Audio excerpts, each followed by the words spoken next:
একই কীর্তি ঘটিয়ে বসল হবিবপুরে সুমন, যাকে নিয়ে গর্বিত তার পরিবার থেকে শুরু করে এলাকাবাসী। হ্যাঁ, একেই হয়তো বলে মা বাবার যোগ্য সন্তান।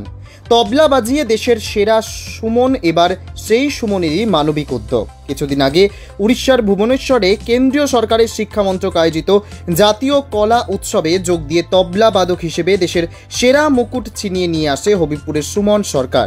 তার পুরস্কারে পুরো অর্থ দিয়েই রানাঘাট মানবিক শিক্ষাঙ্গন ছাত্রছাত্রীদের ছাতা, বই, খাতা, পেন, পেন্সিল বক্স মানবিক উদ্যোগ নেয় যুবক। সুমন বলে, আমি যে পুরস্কারের অর্থটা পেয়েছিলাম পুরোটাই দুস্থ ভাই বোনদের খাতা, বই, পেন ও শিক্ষা সামগ্রী দিয়ে তাদের উৎসাহ প্রদান করলাম।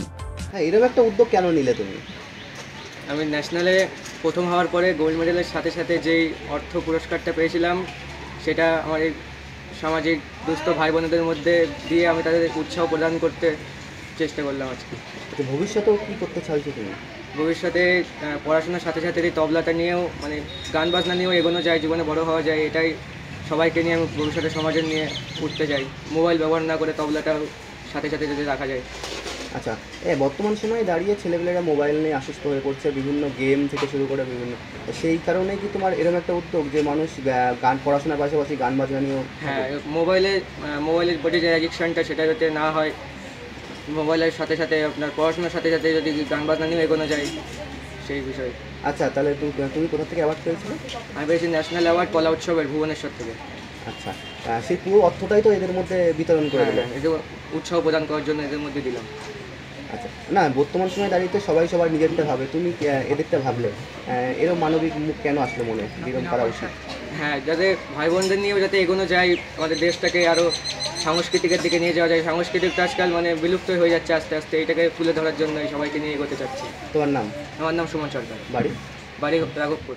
সময় দাঁড়িয়ে এরকম একটা যুবকের এরকম একটা উদ্যোগ, যেই কাজ করে অর্থটা পেয়েছিল পুরোটাই বাচ্চাদের মধ্যে বিলিয়ে দিল, কীভাবে দেখছেন এটা?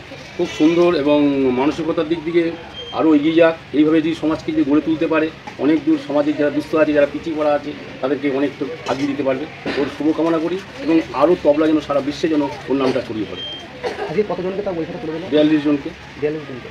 আচ্ছা, যদি মানবিক বিভিন্ন কাজ করে থাকে, আজকে যে উদ্যোগটা নেওয়া হলো, পরবর্তীকালে সেটা উদ্যোগ দেখা যাবে? আমাদের সারা বছরই এই প্রোগ্রামগুলি চলে, এবং আমাদের আশেপাশে যারা দাদারা আছে, দিদিরা আছে, সহযোগিতার হাত বাড়িয়ে দেয়, এবং আমরা সেটাকে সুষ্ঠুভাবে সবার কাছে পরিষেবার বন্টন সুষ্ঠুভাবে যেন করতে পারি, এবং করেও থাকি আমরা এটা।